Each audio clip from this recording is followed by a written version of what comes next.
Hello everyone, আজ বানালাম পাবদা মাছের ঝাল। প্রথমে মাছগুলা ভালো করে কেটে ধুয়ে নিলাম, ভালো করে নিয়ে হলুদ লবণ দিয়ে মেখে রেখে দিলাম। তারপর কড়াইতে তেল দিয়ে মাছগুলো ফ্রাই করে নিলাম। পুরো ফ্রাই করবো না, হাফ ফ্রাই করবো মাছগুলো।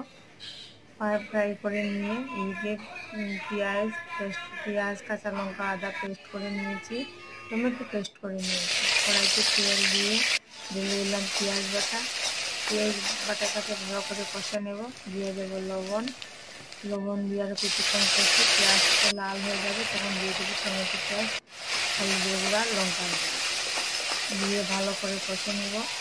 তেল ছাড়া পর্যন্ত অপেক্ষা করব। তারপরে মাছগুলা ঢেলে দেবো।